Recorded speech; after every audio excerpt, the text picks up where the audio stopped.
Aleluia! Quantos nos visitam aqui pela primeira vez hoje? Levante sua mão, você foi convidado, alguém te trouxe. Agora nós vamos conhecer você bem alto, vamos lá. Não precisa ficar com vergonha. Glória a Deus, nós temos um aqui, outro visitante ali, outro ali atrás, lá atrás. Deus abençoe aqui. Do nosso lado de cá tem alguém que nos visita pela primeira vez.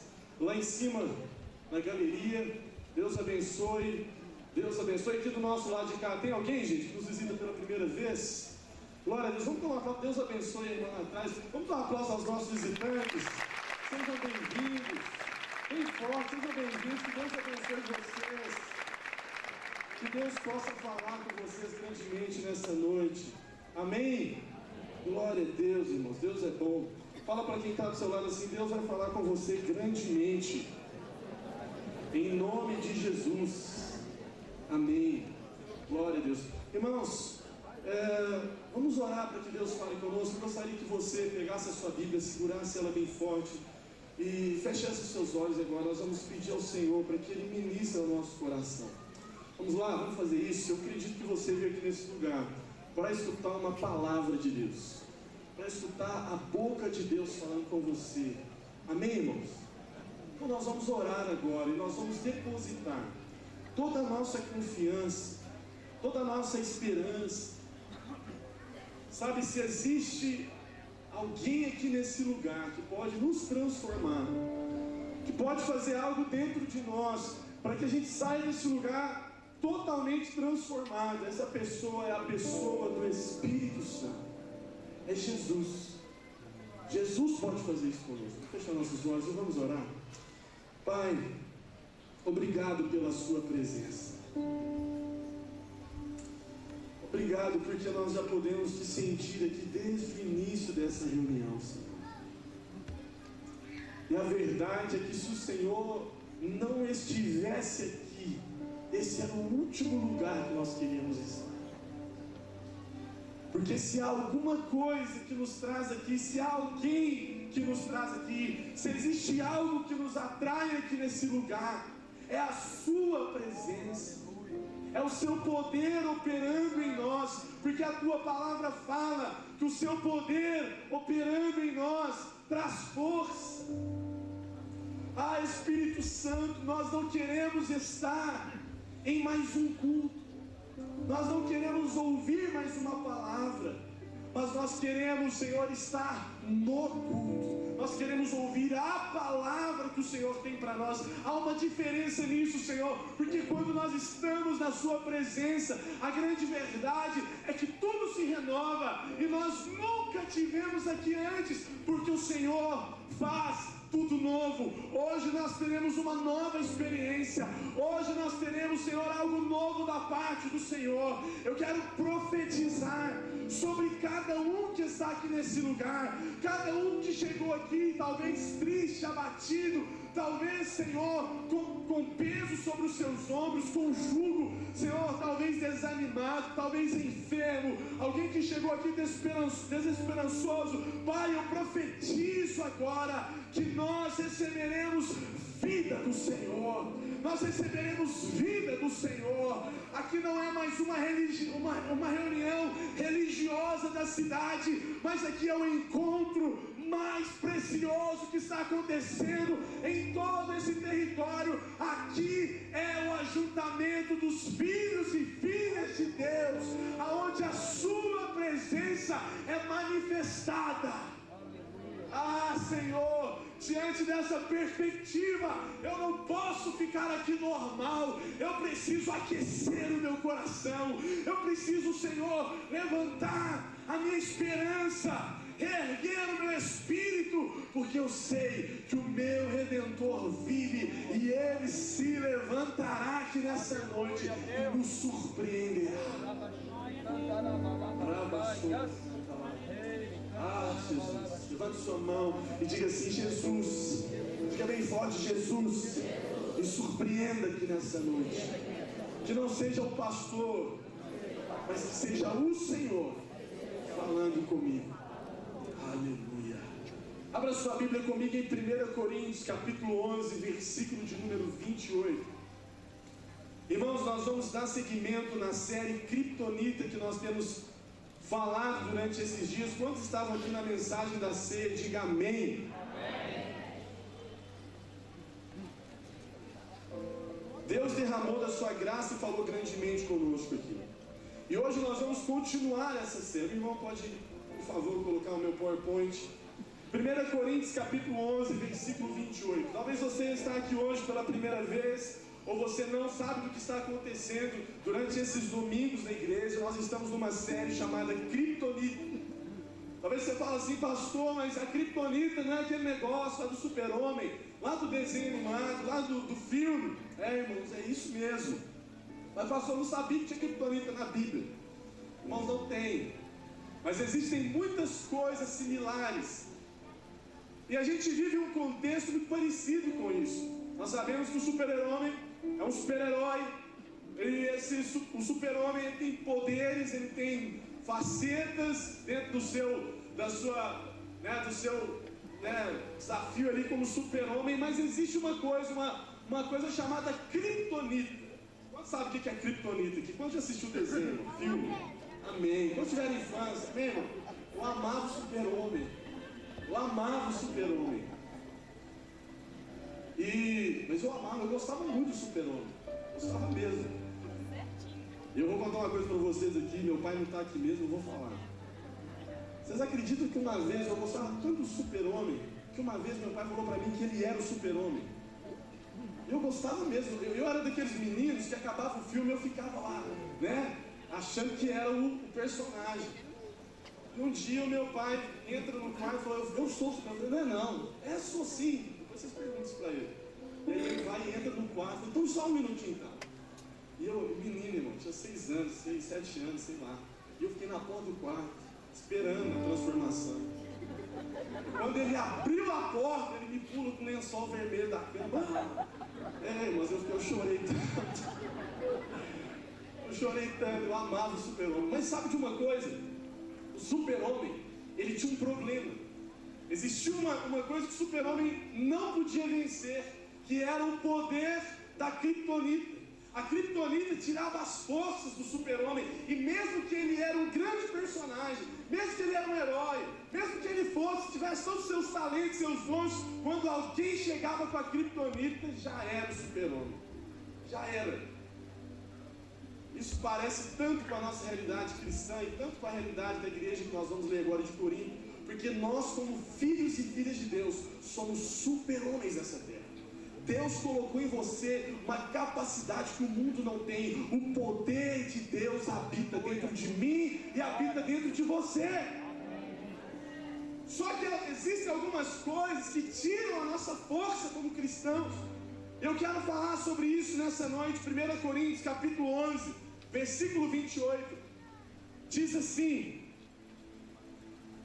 examine-se, pois, o homem a si mesmo. Nós vamos ler até o versículo 32. E assim coma do pão e beba do cálice, pois quem come e bebe sem discernir o corpo, come para juízo de si mesmo. O versículo 30, preste muita atenção nesse versículo, ele vai ser a chave da nossa mensagem. Eis a razão, apóstolo Paulo falando para a igreja de Corinto: eis a razão, porque há entre vós muitos fracos e doentes, e não poucos que dormem. Vamos ler de novo o versículo 30. Eis a razão, porque há entre vós muitos fracos e doentes, e não poucos que dormem. Porque se nós julgássemos a nós mesmos, não seríamos julgados. Mas quando julgamos, somos disciplinados pelo Senhor, para não sermos condenados com o mundo. Hoje nós vamos falar sobre isso. Esse texto que diz: porque há entre vocês muitos fracos. Sabe, irmãos, se nós somos filhos de Deus, Deus é um ser poderoso, Deus é um ser onipotente, onisciente, onipresente. Ele criou os céus, Ele criou a terra. Você há de convir comigo que Deus é perfeito. Ele fez tudo de uma maneira tão perfeita, tão poderosa, tão grandiosa. E Deus então, Ele cria o homem. Ele cria o homem lá do pó da terra, Ele forma o homem. A Bíblia diz que Deus faz o homem à sua imagem e semelhança. Nós somos feitos imagem e semelhança de Deus. A Bíblia fala que Deus sopra sobre o homem, sobre Adão, o fôlego de vida. O que há dentro de mim, o que há dentro de você, é nada mais, nada menos do que um reflexo de Deus, esse Deus tão poderoso. O que há dentro de mim é parte desse Deus, não é qualquer coisa. Fala para mim assim, não é qualquer coisa. Fala comigo, não é qualquer coisa. Amém, meu irmão? Deus me criou assim, para a honra e glória do seu nome. Colocou em mim a sua imagem e a sua semelhança. E sabe o que a Bíblia diz? Principalmente no Novo Testamento, o apóstolo Paulo enfatiza muito isso. A Bíblia diz que se não bastasse, Deus então reveste o homem de honra e glória. Deus coloca glória sobre o homem. A Bíblia diz que o homem é a coroa da criação. Quantos acham tudo que Deus fez muito perfeito? Levante sua mão. Amém. Quantos ficam maravilhados quando você vê um pôr do sol, quando você olha para o mar, quando você olha para as montanhas, um pássaro, os animais, tudo tão perfeito, tudo em tanta sincronia. E Deus pega tudo isso e é na palavra dele, Ele fala que depois de tudo isso, Ele te chama, Ele me chama da coroa da criação. Sabe o que isso quer dizer? É como aquele confeiteiro que faz um bolo. Ele faz tudo tão precioso, coloca o melhor recheio, equipa aquele bolo, fala aquele bolo maravilhoso. Você já viu que alguém fala assim, agora eu vou colocar a cereja do bolo? Já ouviu esse ditado? A cereja do bolo. Por que a cereja do bolo? Porque a cereja do bolo é o que dá o toque de mais especial, é aquele brilho. Você é a cereja do bolo de Deus. Você é a coroa da criação. Nós somos feitos coroa da criação. Agora, se nós somos filhos de um Deus tão poderoso, tão incrível, no mínimo que se espera é sermos também incríveis. Diga para quem está do seu lado, você tem que ser incrível, meu irmão. Fala, Deus te criou para ser incrível. Deus nos criou para ser poderoso nas suas mãos. Olha aqui para mim. Deus nos criou para sermos poderosos em suas mãos. Deus nos criou para sermos incríveis. Agora, o interessante é que o apóstolo Paulo, ele falando à igreja de Corinto, ele diz que dentro dessa igreja, no versículo 30, porque por causa disso há entre vós muitos fracos e doentes. Muitos fracos e doentes. A pergunta que fica é, se somos filhos de Deus, não precisávamos ser então incríveis, participantes da sua natureza divina? Não deveríamos ter uma vida extraordinária, uma vida poderosa, uma vida surpreendente de novidades? 2 Pedro capítulo 1 versículo 4 fala, dessa maneira Ele nos deu a sua grandiosa e preciosa promessa, porque por elas vocês se tornassem participantes da natureza divina e fugissem da corrupção do mundo causado pela cobiça. Diga comigo assim, participante da natureza divina. Deus criou você para participar da natureza divina. Você não está entendendo? Isso é muito poderoso, irmão. Deus te criou para ser participante da natureza dele.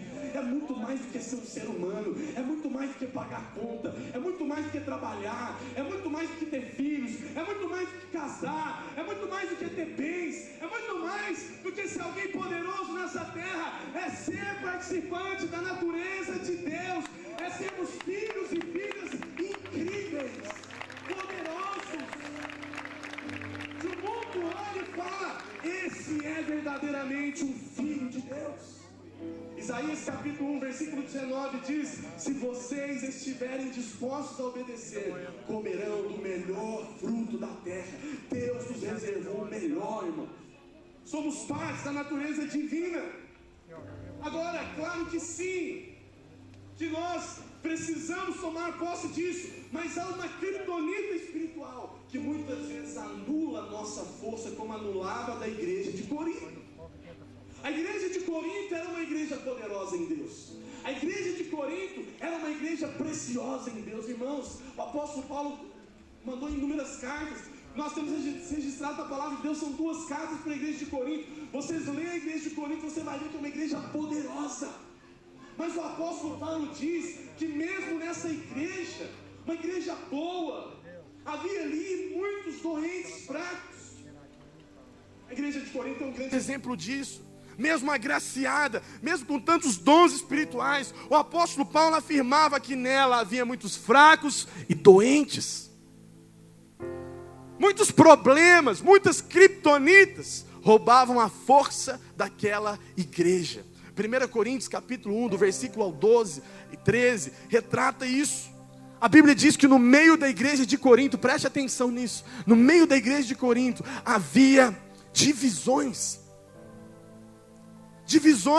pessoas divididas, não havia uma visão, havia uma divisão ali dentro, várias divisões, vários grupinhos. Na igreja de Corinto havia pregadores favoritos. A Bíblia diz isso. A Bíblia diz que uns diziam, não, eu sou, 1 Coríntios 1,12 fala, eu sou de Paulo. Outro falava assim, não, eu sou de Apolo. Não, eu já gosto é de Pedro, eu pertenço a Pedro. Havia essa conversa lá no meio da igreja de Corinto. E se não bastasse, tinha uns lá mais espirituais ainda, que falavam, não, eu não sou nem de Paulo, nem de Apolo, nem de Pedro, eu sou de Cristo. Aquele discurso espiritual. Mas a verdade é que no fundo desse discurso havia o quê? Favoritismo no meio deles. Favoritismo, não, eu só é desse aqui, eu só é daquele ali, eu sou de Apolo, eu sou de Paulo, não, eu sou é de Cristo. Essa igreja era uma igreja doente. Essa igreja era uma igreja com problemas. E quem está afirmando que era uma igreja com problemas não sou eu. Quem está afirmando que era uma igreja com problemas é o apóstolo Paulo. Alguém que conhecia a realidade daquela igreja. Ele fala, há muitos entre vós que estão doentes, que estão com problemas. Ah, meu irmão, e se não bastasse, na igreja de Corinto tinha uma outra criptonita ali que estava acabando com aquela igreja, que era a imoralidade. 1 Coríntios capítulo 5, versículo 1, fala, por toda parte se ouve que há imoralidade entre vocês. Se não bastasse, no meio da igreja de Corinto, os irmãos estavam tendo ações judiciais um contra o outro, levando um contra o outro na justiça. Falar a palavra de Deus, 1 Coríntios capítulo 6, versículo 1, se algum de vós tem queixa contra o outro irmão, como ousa apresentar a causa para ser julgado pelos ímpios, em vez de levá-los aos santos, em vez de resolver, eles começavam a brigar entre si na justiça. Eles estavam conscientes de estarem desobedecendo a Deus, mas mesmo assim faziam.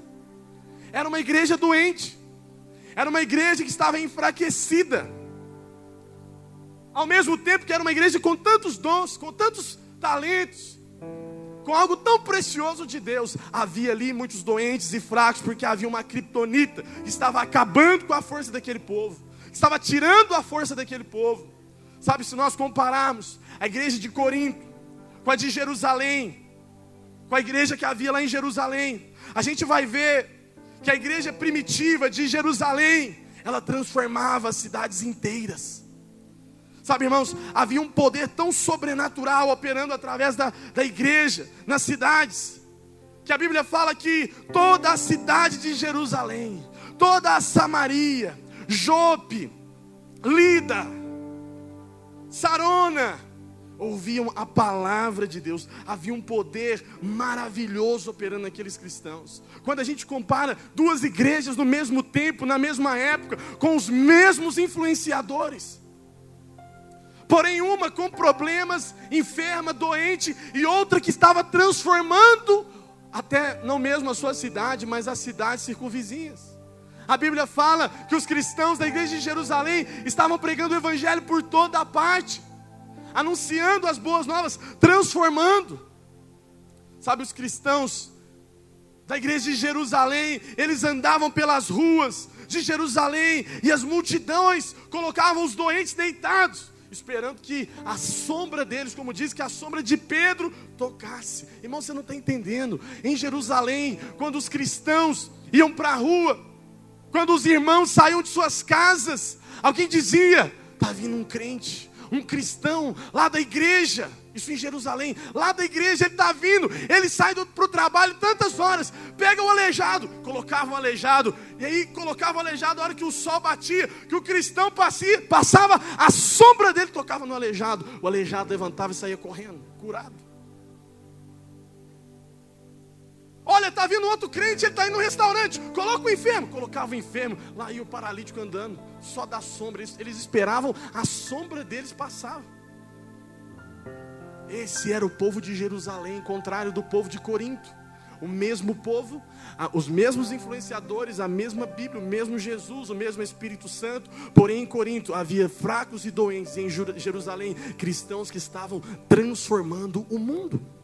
Sabe o que a Bíblia diz? Que um dia eles chegavam numa cidade e houve um reboliço. Alguém disse assim: gente, está chegando na cidade aqueles que estão transformando o mundo. É isso que fala. A palavra de Deus fala que o anúncio dos cristãos chegando numa cidade eram aqueles que estavam transformando tudo. Aonde eles passavam havia transformação, havia mudança. Enfermos eram curados, pessoas eram tocadas pelo poder de Deus. Irmão, se não bastasse, olha aqui para mim. Olha aqui para mim. A igreja de Jesus era tão poderosa em Jerusalém, tão poderosa, mas tão poderosa que muitas vezes eles tinham que explicar para as pessoas que eles não eram Deus. Está na Bíblia. Eles olhavam para os cristãos de Jerusalém e ficavam olhando para eles. E eles tinham que falar: o que vocês estão olhando para mim? Eu não sou Deus. Eu não sou Deus. Olha para Jesus, eu não sou Deus. Sabe o que é a tônica disso? Havia tanto poder e vida de Deus fluindo deles. Eles viviam tão incrivelmente, eles viviam tão grande a divindade de Deus, o poder do Espírito Santo, que muitas vezes o mundo os confundia com o próprio Deus. É isso que Deus tem para mim e para você. Irmãos, eu quero brilhar os seus olhos aqui nessa noite. Eu quero que você saia daqui encantado com o evangelho que Deus criou para você viver. Amém ou não amém? Deus não nos criou para uma religião. Deus não nos criou para ser crentes assentados em cadeiras em domingo à noite. Deus não nos criou para sermos apenas ouvintes do evangelho. Deus te criou para viver a divindade dele, o poder dele, sobrenatural. É para mim, é para você. Isso é reservado para nós. Esse era o poder e a maravilha da igreja de Jerusalém. Cristãos que viviam e que faziam uma transformação no mundo. Atos capítulo 14, versículo 15 fala isso. Homens, por que vocês estão fazendo isso? Por que vocês estão fazendo isso? Nós também somos humanos como vocês. Estamos trazendo boas novas a vocês, dizendo-lhes que se afastem dessas coisas vãs e que se voltem para o Deus vivo que fez o céu e a terra e tudo que neles há. Homens, por que vocês estão olhando para nós? Nós não somos Deus, somos servos de Deus como vocês. Ah, meu querido, sabe, uma pessoa que não vive o poder e o potencial que Deus criou para ela viver, tudo que ela pode fazer é admirar isso nos outros. Deus não te criou para ser um admirador da sua glória. Deus te criou para ser um portador do sobrenatural dele. Deus não te criou para ser um admirador daquilo que Ele fez. Deus te criou para carregar a glória dEle. A Bíblia diz que a criação anseia, ansiosamente deseja a manifestação dos filhos de Deus. Diga assim: isso é para mim. Diga: isso é para mim. Mas quando eu leio isso, eu me faço algumas perguntas que muitas vezes nós nos evitamos. Pastor, quais perguntas? Sabe, se nós somos mais parecidos hoje com a igreja de Corinto, fraca, doente, cheia de divisões, cheia de favoritismo, cheia de ações judiciais, cheia de calúnias, doente, fraca, carregada ou se somos como uma igreja de Jerusalém, exponencial, que aonde passa, transforma, muda, cura, liberta, transtorna o mundo com o poder e a glória de Deus. Qual igreja nós temos sido? A igreja de Corinto ou a igreja de Jerusalém? Qual a igreja que nós temos sido? A igreja de Corinto, a igreja fraca, doente, ou uma igreja exponencial, uma igreja que transforma? Sabe, irmãos, a igreja de Corinto nunca impactou cidade nenhuma, mas a igreja de Jerusalém, ela mudou os seus derredores. Talvez você diz, pastor, mas nós estamos impactando a nossa cidade, nós temos muitos membros, é verdade, mas o que me pergunta é, e o restante? E você? E a tua vida particular?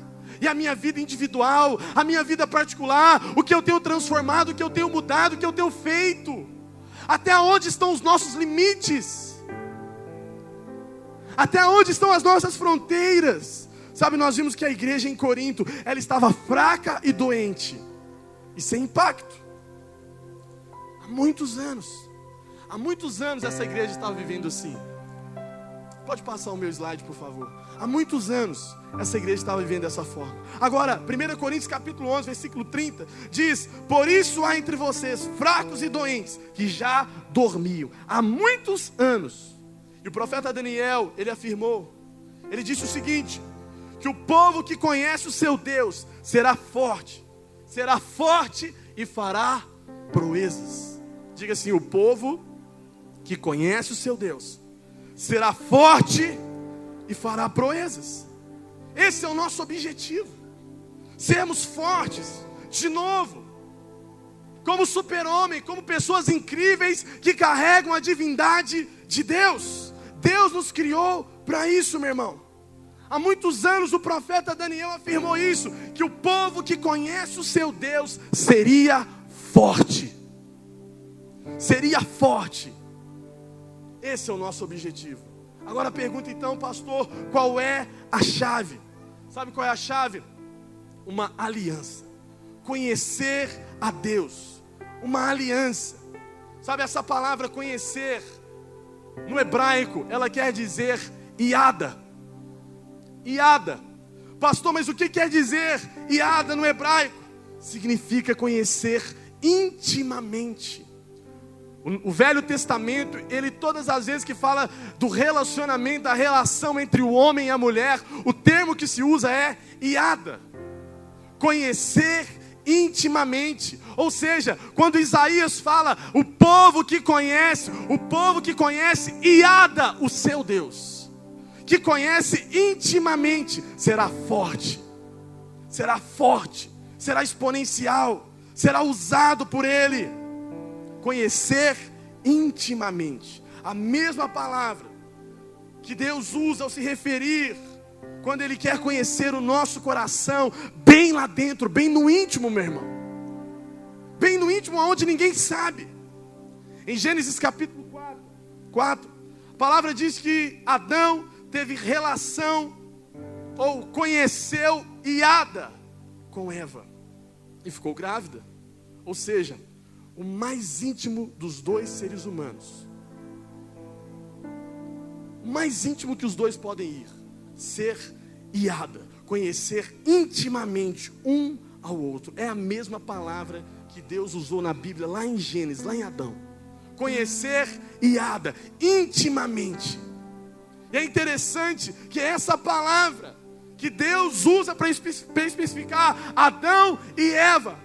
Por quê?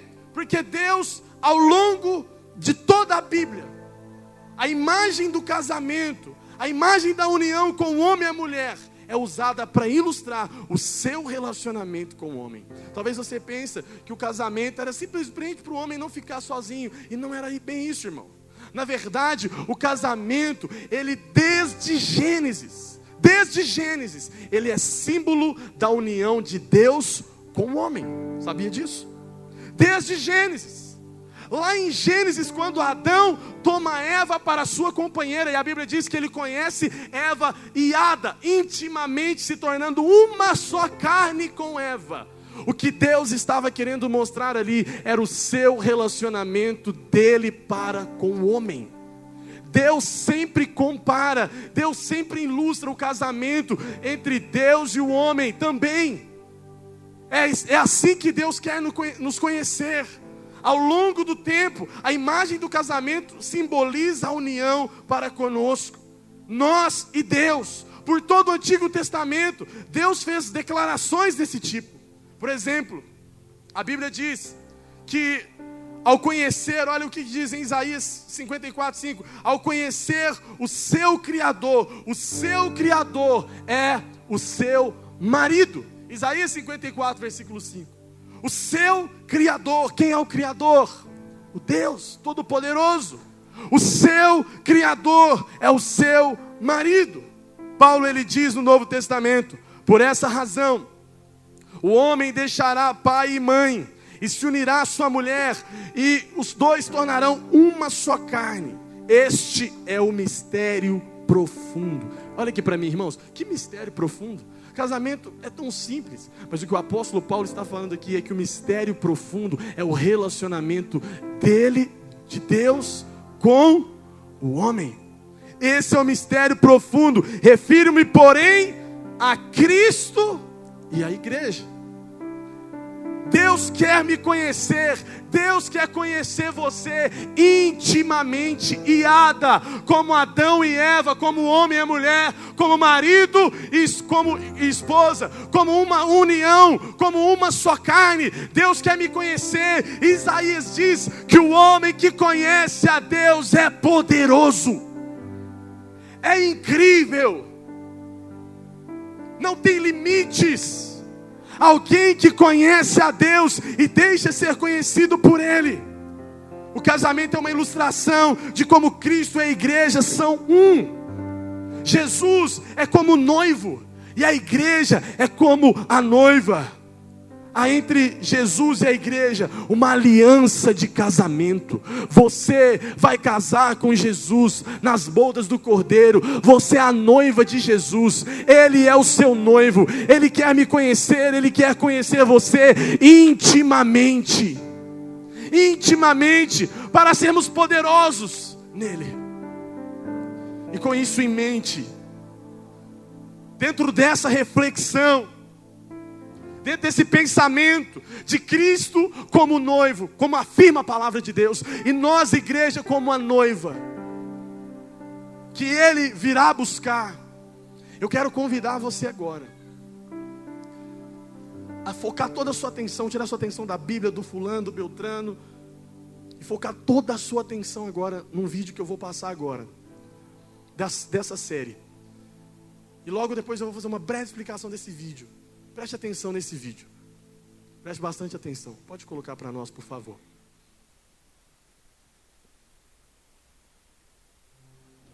That castle. Really? Isn't that phenomenal? So they taught you how to fold the napkins? Yes. Oh, wow. I actually, believe it or not, I know how to fold the Sydney Opera House. I don't believe you. No, I really do. I can totally show you. Hang on one Stop. second. I'm very excited. Good evening. Oh. Good evening. Have you dined with us before?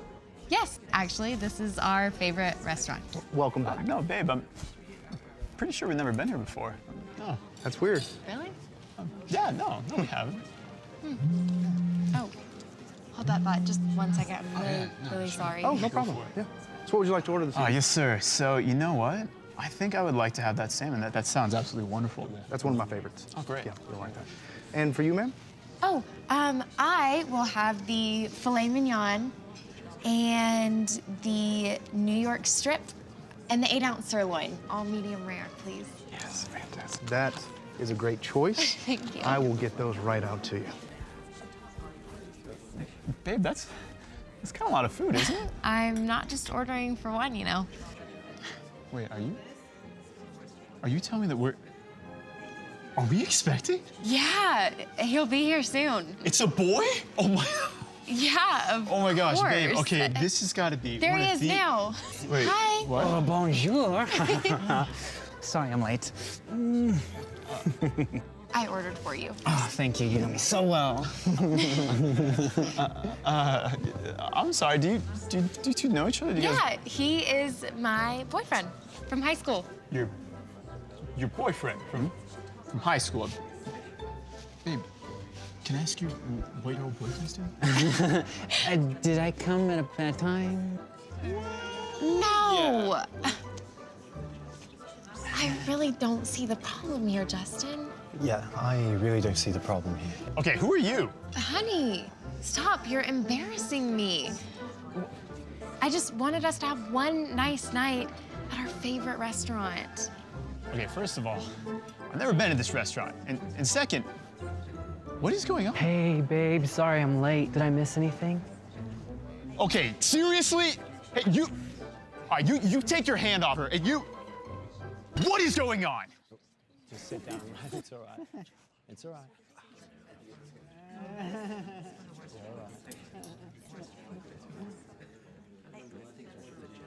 Angela, is this some kind of joke? Are you actually seeing these guys? Justin, I've known these guys longer than I've known you. Wait, what? Are you seriously jealous right now? Jealous? Angela, in case you forgot, we're married. Okay, and we spend the majority of our time together. I love you more than any of my other boyfriends. That's why you'll always be my favorite. Your favorite. Is there anyone else I need to know about? Babe, is there a problem over here? Okay, really, the waiter? No, Dennis, we're All fine. right, seriously, no. Good. Food will be right out. Okay, Thank you so Angela, all right. These guys need to go, and we need to talk. We're done. I cannot believe this.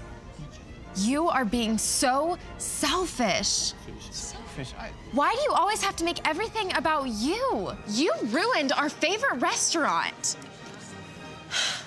Excuse me, I'm sorry.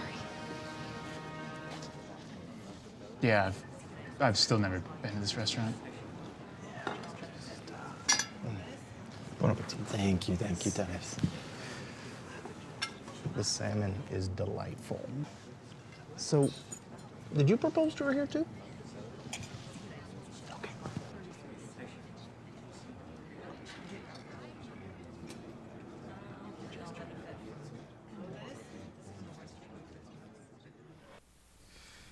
Esse é um vídeo muito forte, porque é tão absurdo, né? É muito absurdo isso. Talvez você não entendeu, foi um pouco rápido. Nós procuramos esse vídeo em todo lugar dublado, mas não conseguimos. Mas se trata de um casal, Justin e Angela, casados, amavam um ao outro. E um dia eles foram no restaurante, o restaurante favorito deles. Incrível isso, né? Porque o rapaz nem sabia que era o favorito deles, só a mulher. E aí, quando eles chegam ali, ela fala, olha, você não pediu demais? Eu falo, não, eu pedi para mais um. Ah, mas você está grávida? Não, aí chega o namorado, o ex-namorado da escola. Aí quando ele se surpreende, o que esse seu ex-namorado está fazendo aqui? Ele olha, está o outro ex-namorado. Aí quando ele se surpreende, tem um outro ex-namorado. E ele está numa mesa, e ela questiona ele, por que ciúme, por que aquilo? Porque por mais que ela tivesse aqueles amores, ele era o favorito dela. Quantos casariam com uma mulher assim, irmãos? Eu não casaria com uma mulher assim. Tivesse inúmeros amores, não, mas você é o meu favorito.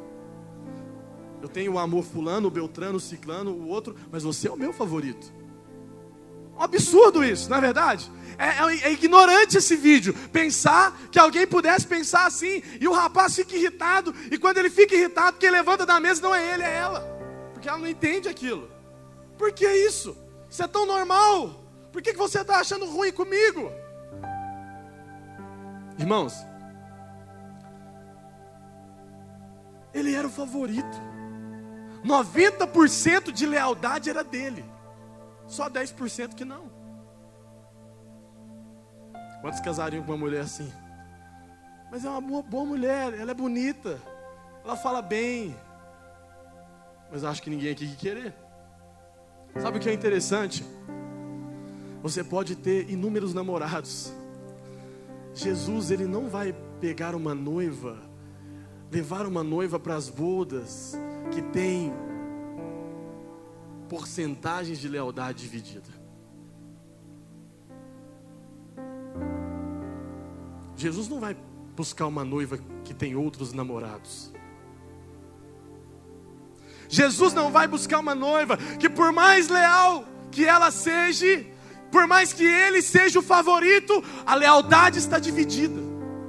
Jesus não vai buscar uma noiva que, por mais que ele seja o melhor dela, ela tem outros amores no seu coração. Será que você se casaria com alguém assim? Será que você se casaria com alguém assim? Ele é o favorito, mas tem outros namorados. Interessante, por que ele está tão chateado? Tudo que tem que fazer é compartilhá-la com os outros namorados. Por que nós não nos casaríamos com alguém assim? Por uma razão: a lealdade está dividida. A pergunta que fica é: se eu e você não nos casaríamos com alguém assim, o porquê que nos faz pensar que Jesus casaria com uma noiva de lealdade dividida? O que me faz pensar e me faz você pensar que Jesus viria buscar uma igreja, uma noiva que a lealdade está comprometida? Que ele é o favorito, mas eu tenho um outro namorado que se chama dinheiro. Eu tenho um outro namorado que se chama pornografia, que se chama adultério, que se chama lascívia, que se chama mentira. Eu tenho outro namorado que eu amo muito, que eu não quero largar, mas Jesus é o favorito, mas eu tenho outros amores. Você se casaria com alguém assim? Jesus também não vai se casar com alguém assim. Jesus também não vai se casar com alguém assim. Irmãos, se honestamente nós acreditamos que Jesus vai vir para buscar uma noiva assim, então mostra como que nós estamos terrivelmente enganados. Terrivelmente enganados, tanto quanto essa mulher do vídeo, ao pensar que seu marido aceitaria aquela situação. Querido, quando uma moça, uma mulher, ela veste um vestido de branco de noiva, e ela caminha pelo corredor da igreja, até o altar, ela está comunicando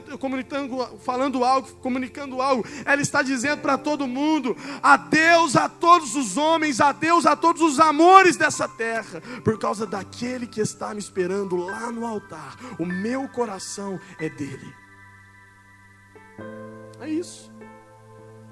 É assim que nós caminhamos no corredor dos tempos para encontrar com Jesus no final dos tempos. Uma noiva comprometida e leal com Ele. Jesus quer te conhecer, Iada, intimamente. Ele não quer dividir você com ninguém. Ele não quer dividir você. Sabe, irmãos, Jesus ele não quer me dividir com outros prazeres. Jesus não quer dividir você com outros amores. Jesus não quer olhar para você e falar: por que Ele não busca a minha presença? Por que Ele não lê a minha palavra? Por que Ele não me teme? Por que Ele mexe com coisas que ofendem o meu coração? Eu só quero conhecê-lo para fazer dele o que ele nasceu para ser: exponencial, poderoso, e não uma noiva comprometida em sua lealdade. Nós estamos vivendo os últimos tempos e nós estamos vendo uma noiva dividida.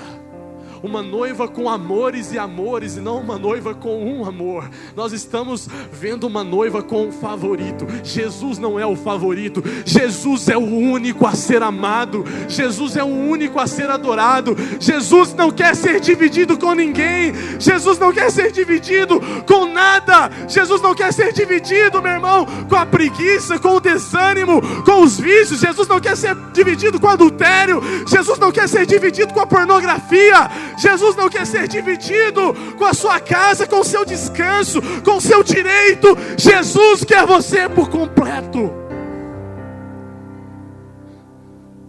É entender que Ele é um noivo esperando uma noiva leal, limpa, imaculada. Uma noiva que Ele esperou e preparou ao longo dos séculos uma morada. Deus afirma ao longo de toda a Bíblia que o tipo de aliança que Ele oferece ao ser humano é uma aliança de lealdade e não dividida. Deus não quer ser um número que muitos pensam apenas mais um. Ele quer ser o único. E isso às vezes nos dói. Nos dói porque confronta a nossa doença, confronta às vezes o nosso desânimo, o nosso fracasso, confronta a nossa realidade de cristianismo, de uma igreja que às vezes divide o relacionamento com Cristo. Quantas pessoas que não estão aqui porque tem outros namorados? Não é verdade? Talvez você foi tentado a não estar aqui por um outro namorado. E eu não estou falando de uma pessoa, eu estou falando de algo que você carrega. Que você carrega. Se nós não aceitamos esse comportamento que diz respeito ao casamento, porque então entendemos que Jesus aceitaria isso de nós na nossa vida espiritual. Coisas que o pecado ocupa no lugar de Deus. Isso é um adultério contra Deus, meu irmão. É um adultério contra Deus. Porque se Ele é o nosso marido e nós somos a sua noiva, se Ele é o nosso noivo, nós estamos adulterando contra Deus, traindo a sua lealdade, com outros amores, com outras coisas, e fazendo dele o favorito, mas não o único. Sabe o que me dói? É que a igreja de Corinto ela era fraca e doente, porque ela tinha muito crente, mas pouca noiva. Ela tinha muito crente, mas pouca noiva leal, que tinha Ele como único. Pastor, é possível ser crente e não ser uma noiva leal? É possível, meu irmão. É possível quando? É possível quando nós estamos na situação da Ângela, do vídeo. Porque, deixa eu te falar uma coisa, se aquela mulher tivesse amigos, familiares, conhecidos, que um dia virasse para ela e falasse assim: minha filha, olha aqui para mim, você vai casar com o Just, você vai casar com ele, você vai se tornar esposa dele, então a partir de agora, você não pode ter outros amores, é apenas ele. Mas talvez ninguém explicou isso para ela, e por isso ela levantou revoltada da mesa, como se tivesse certa, como se tivesse com a razão, ainda que fosse absurdo para mim e para você, talvez ela estaria certa. Pastor, não estou entendendo. Muitas vezes nós atraímos uma noiva comprometida com outros amores, porque não pregamos o evangelho real, de que outros amores já não podem pertencer, quando eu dou a minha vida para Jesus completamente. Não, venha receber a graça, venha receber a bênção, venha receber a paz, está tudo certo. Aceita Jesus, aí levanta a mão, obrigado, eu te aceito, aí vai embora para casa com Jesus e um monte de amor, porque ninguém falou para ela: arrependa-te, larga as tuas obras, larga o que ofende o teu noivo e deixa ele ser único em você. E aí nós carregamos uma igreja cheia de namorado, uma igreja que não tem compromisso leal com o noivo. Sabe, irmãos, eu vim aqui para pregar para mim e para você como profeta de Deus e te dizer: nós estamos às portas do noivo, nós estamos à porta da grande volta de Jesus. E eu quero te afirmar com todas as letras, com veemência, com base na palavra de Deus: Ele não vai buscar uma noiva dividida, que o faz dele o favorito, mas não o único. Arrependa-te, esse é o clamor de Jesus para os últimos tempos: arrependimento. O evangelho não é simplesmente, é só isso. Não é só isso, é amar Jesus sobre tudo, sobre todas as coisas, e nada mais do que Ele. Pastor, mas é tão radical? Sim, porque Jesus foi radical por mim, Jesus foi para a cruz por mim, Jesus foi para a sepultura por mim, Ele ressuscitou por mim, Ele lavou os pecados por mim. Eu preciso ser radical por Ele, eu não posso ser dividido por Ele.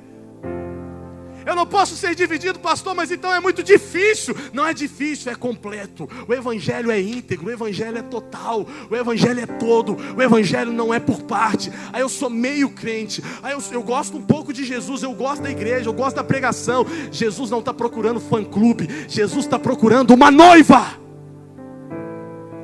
Jesus não está querendo curtida no Instagram e no Facebook, Ele quer uma noiva. Ele está procurando uma noiva, irmãos. Nós estamos diante de uma realidade, de uma igreja fraca e doente de Corinto, porque talvez ninguém pregou arrependimento. Se nós queremos ser cristocêntrico, ter Jesus como sendo a nossa vida, a primeira coisa que nós precisamos aprender é tirar o ego do nosso centro. E tudo tem que girar em torno de Jesus. não de nós. É isso que a Bíblia diz. É isso que a palavra de Deus fala, que se ele é a noiva, se eu sou a noiva e ele é o noivo, então eu estou adulterando contra ele quando eu tenho outros amores. Sabe, nós já vimos por toda a Bíblia que está claro que o tipo de aliança que ele tem conosco é de matrimônio. Ezequiel capítulo 16, versículo 38 fala: mas como a mulher que trai o seu marido, assim você tem sido infiel comigo, ó comunidade de Israel, declara o Senhor.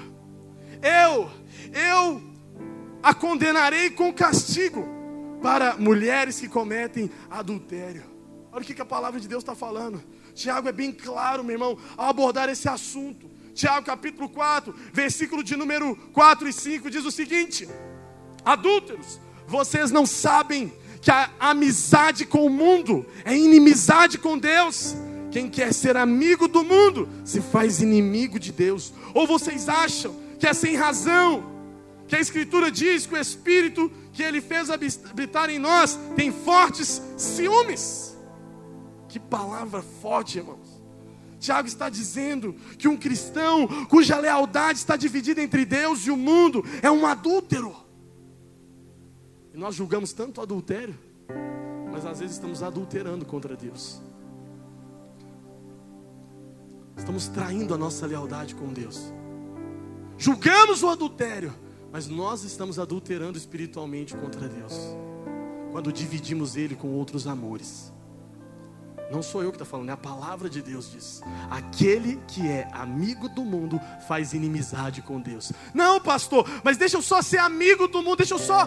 Sabe, irmãos, deixa eu te falar uma coisa. Jesus está procurando pessoas únicas para Ele, separadas para Ele. O Evangelho é isso. O Evangelho é dizer: eu me entrego por inteiro.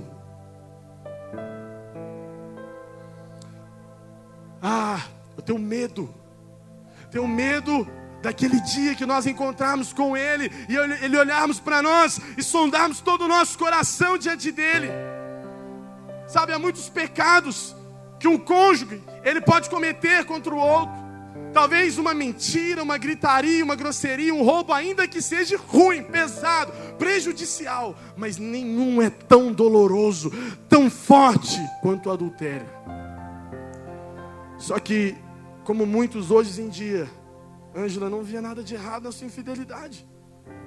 Aquela moça, para ela, era normal. O apóstolo Paulo, ele diz que ao cometermos um adultério espiritual, Deus se torna nosso inimigo.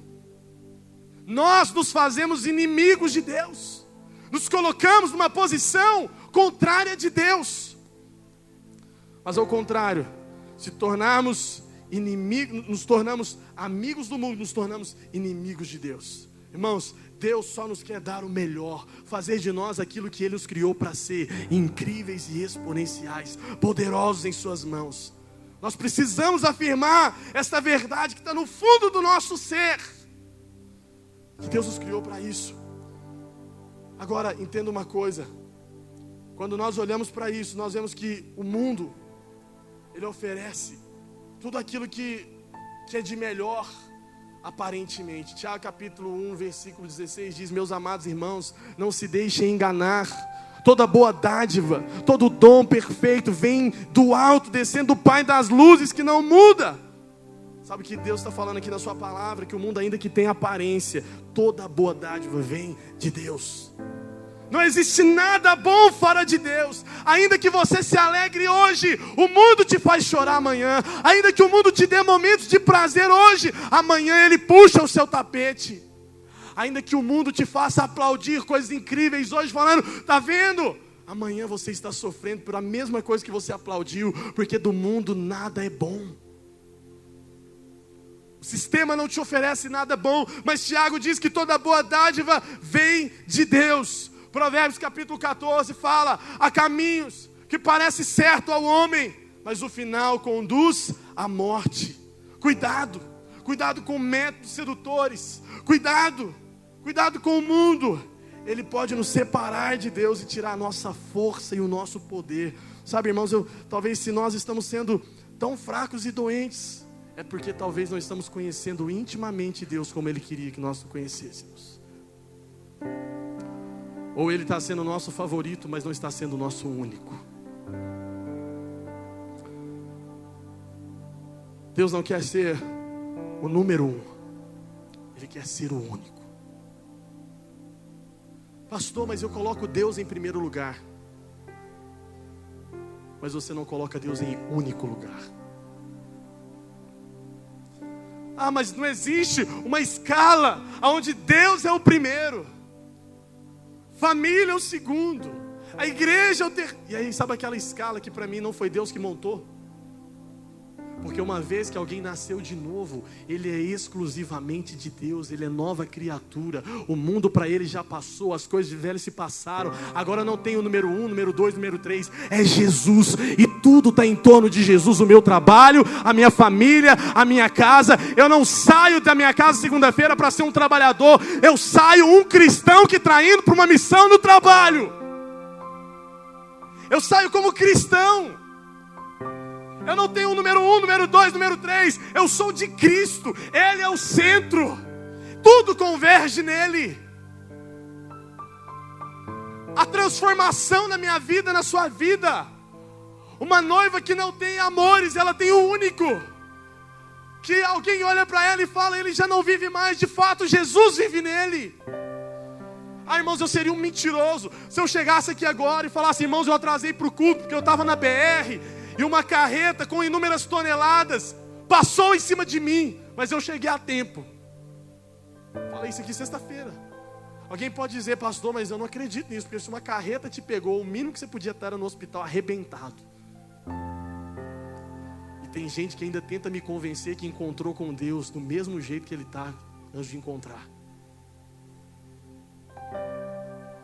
As mesmas atitudes, as mesmas palavras, as mesmas coisas, os mesmos namorados e amores. Uma palavra forte, mas uma palavra que para nós sermos curados e transformados de toda a criptonita, tudo aquilo que tem sugado as forças de você ser um cristão em potencial como Deus te criou para ser, vai ser retirado nessa noite e você vai ser transformado. Você vai ter um único amor e não um favorito. Nunca mais. Ah, meu irmão, é isso que nós precisamos como cristãos. Eu caminho para o final te dizendo isso, que todos os dias nós somos chamados para fazer uma escolha, a escolha mais séria da nossa vida: a amizade com Deus ou a amizade com o mundo. Amar a Deus mais do que tudo que há no mundo. O mundo é sedutor, o mundo tem coisas ilícitas que nos atraem, sim, mas nada existe bom fora de Deus. Sabe, a verdade é que não existe fé verdadeira em Jesus Cristo. Eu te afirmo isso. Não existe uma fé verdadeira em Jesus Cristo que não foi proveniente de um arrependimento. Se você olha para alguém, mas não vê arrependimento, ah, eu tenho muita fé, eu amo Jesus, mas não tem arrependimento, não existe fé. Porque toda fé verdadeira provém de arrependimento. A base e o alicerce do relacionamento entre Deus e o homem se chama arrependimento. Você pode ser uma mulher legal, você pode ser um bom homem, você pode fazer muita caridade, você pode ser gente boa, mas se você não se arrependeu dos seus pecados, você está condenado ao inferno.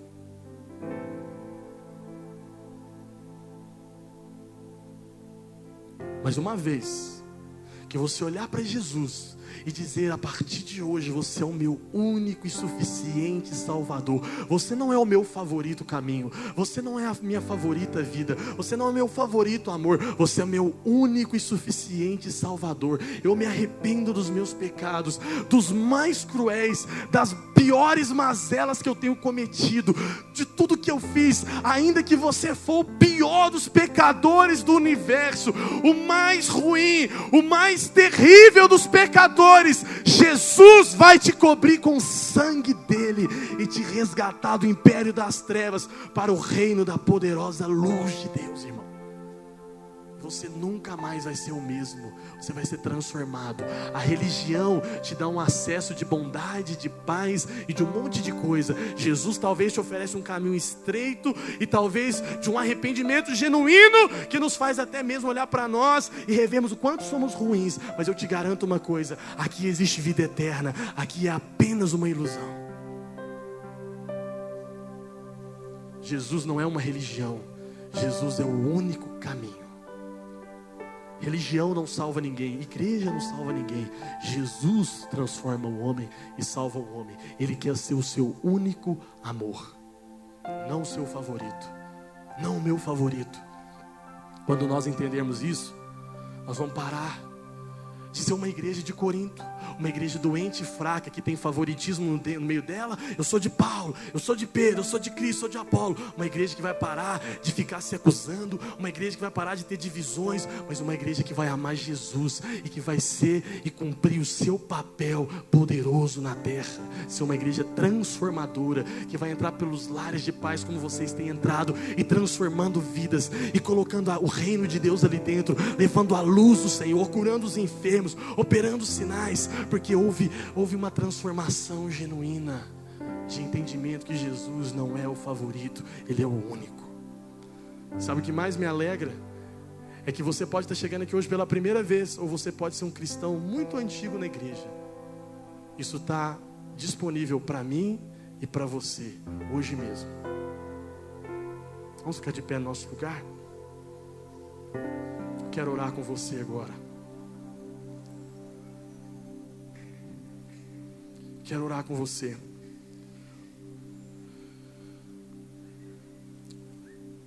A palavra de Deus fala em Lucas capítulo 13: esforcem-se para entrar pela porta estreita, porque eu lhes digo que muitos tentarão entrar e não conseguirão. Quando o dono da casa se levantar e fechar a porta, vocês vão ficar do lado de fora batendo e pedindo: Senhor, abre-nos a porta. Ele, porém, responderá: não os conheço e nem sei de onde são vocês. Então vocês dirão: comemos e bebemos contigo e ensinaste em nossas ruas.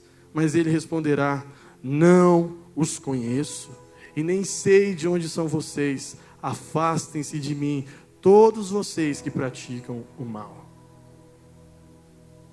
Sabe, irmãos, talvez você pode dizer: eu já ouvi falar de Jesus, eu estou na igreja, eu já estudei, eu já fui. Talvez você está aqui hoje e fala: eu já vi muitas coisas sobre Jesus. Mas eu quero te perguntar algo.